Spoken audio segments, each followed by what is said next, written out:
السلام علیکم۔ میرا نام ناصر عباسی ہے اور آج میں آپ کو اپنے چینل اسلامک ورلڈ کے لیے ایک سنسنی خیز اور تاریخی مدیوال جنگ کی کہانی سنانے جا رہا ہوں۔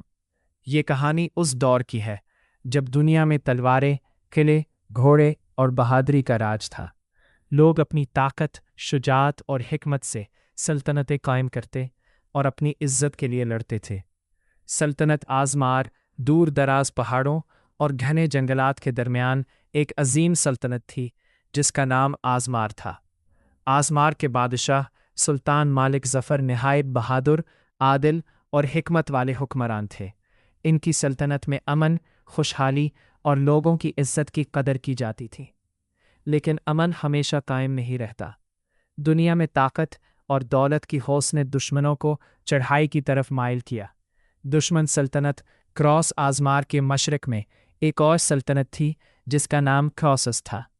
کراوسس کے بادشاہ ایلڈرک دنیا میں اپنی حرص اور ظلم کے لیے مشہور تھا۔ اس کی نظر آزمار کی زرخیز زمینوں اور خزانے پر تھی۔ ایلڈرک نے اپنی فوجیوں کو جمع کیا اور فیصلہ کیا کہ آزمار پر حملہ کیا جائے۔ جنگ کی تیاری آزمار کے قلعے کے میناروں سے جب دشمن کے جھنڈے دکھائی دیے تو پورے شہر میں خوف پھیل گیا۔ سلطان مالک ظفر نے اپنے سپہ سالار ناصر عباسی کو بلایا۔ ناصر عباسی ایک نوجوان مگر بہادر سپاہی تھا جسے حکمت، شجاعت اور میدان جنگ کی بہترین تربیت حاصل تھی۔ ناصر عباسی نے اعلان کیا، بادشاہ سلامت، ہم تلواروں سے زیادہ اپنے ایمان، حوصلے اور حکمت پر یقین رکھتے ہیں، مگر ہمارے پاس ایک خاص ہتھیار بھی ہے، ایک برقی توپ جس کی طاقت 5000 سے 6000 واٹ تک ہے۔ دشمن جب اس کا سامنا کرے گا تو وہ اپنے قدموں سے پیچھے ہٹنے پر مجبور ہو جائے گا۔ شہری، کسان اور شہزادے سب فوج میں شامل ہو گئے۔ تلواریں تیز کی گئیں، ڈھالیں تیار ہوئیں، گھوڑے میدان میں حاضر ہو گئے اور برقی توپ اپنی جگہ پر کھڑی تھی، تیار دشمن کو عبرتناک شکست دینے کے لیے۔ جنگ کا آغاز صبح کے وقت دھند چھائی ہوئی تھی اور دونوں فوجیں ایک دوسرے کے سامنے آئیں۔ شمشیر کی ٹکر، گھوڑوں کے ہانپنے کی آواز، تیر و کمان کی زوردار آوازیں پورے میدان میں گونجنے لگیں۔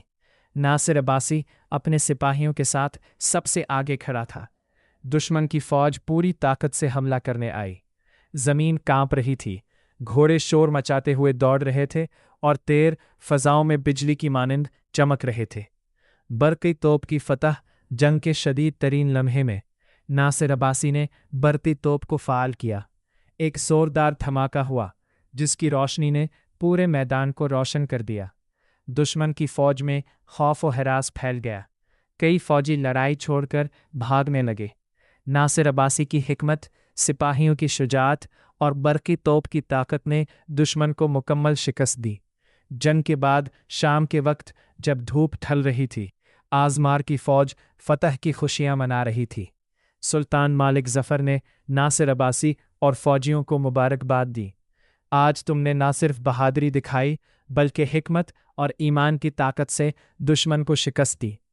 اختتامی لائن، یہ کہانی ہمیں یہ سبق دیتی ہے کہ حوصلہ، ایمان، حکمت اور جدید طاقت کے امتزاج سے ہر دشمن شکست کھا سکتا ہے، اور صحیح رہنمائی ہمیشہ فتح کی ضمانت ہے۔